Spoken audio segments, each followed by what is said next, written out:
കേന്ദ്ര വിദ്യാഭ്യാസ നയത്തിന്റെ അജണ്ട വർഗീയവൽക്കരണമാണെന്ന് വിദ്യാഭ്യാസ മന്ത്രി പ്രൊഫസർ സി രവീന്ദ്രനാഥ്. ഇത് പൊതുവിദ്യാഭ്യാസ സങ്കല്പത്തെ തകർക്കും. മതനിരപേക്ഷ ജനാധിപത്യ ഇടങ്ങളാകണം ക്യാമ്പസുകളെന്നും അദ്ദേഹം പറഞ്ഞു. വയനാട് കൽപ്പറ്റയിൽ KSTA സംസ്ഥാന സമ്മേളനത്തിൽ പ്രതിനിധി സമ്മേളനം ഉദ്ഘാടനം ചെയ്ത് സംസാരിക്കുകയായിരുന്നു അദ്ദേഹം. വർഗീയവൽക്കരണം വിദ്യാഭ്യാസത്തിലൂടെ കൊണ്ടുവരുന്നത് വിദ്യാഭ്യാസത്തെക്കുറിച്ചുള്ള പൊതുസങ്കല്പം ഇല്ലാതാക്കുവാനാണെന്ന് അദ്ദേഹം പറഞ്ഞു.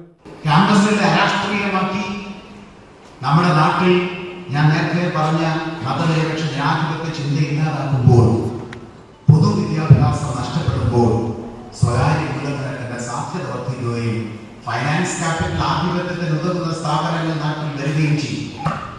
ആ സ്ഥാപനത്തിൽ യാതൊരു ജനകീയ ബാധ്യതയും ഇല്ല. അതുകൊണ്ടാണ് ഈ പ്രശ്നങ്ങൾ നമ്മുടെ കേരളത്തിൽ ഉണ്ടാകുന്നത്. ക്യാമ്പസുകൾ മതനിരപേക്ഷ ജനാധിപത്യ ഇടങ്ങളാവണം. എന്നാൽ മാത്രമേ മതനിരപേക്ഷ പൗരന്മാരെ ഇവിടങ്ങളിൽ സൃഷ്ടിക്കാൻ കഴിയൂ. സ്വാതന്ത്ര്യത്തിനു ശേഷം ഇന്ത്യ കണ്ട സ്വപ്നം ഇങ്ങനെയേ യാഥാർത്ഥ്യമാവൂ എന്നും അദ്ദേഹം കൂട്ടിച്ചേർത്തു. അവിടേക്ക് രാജ്യം പോകണമെങ്കിൽ ഇന്ത്യൻ സമൂഹം അവിടേക്ക് പോകണം. ഇന്ത്യൻ സമൂഹം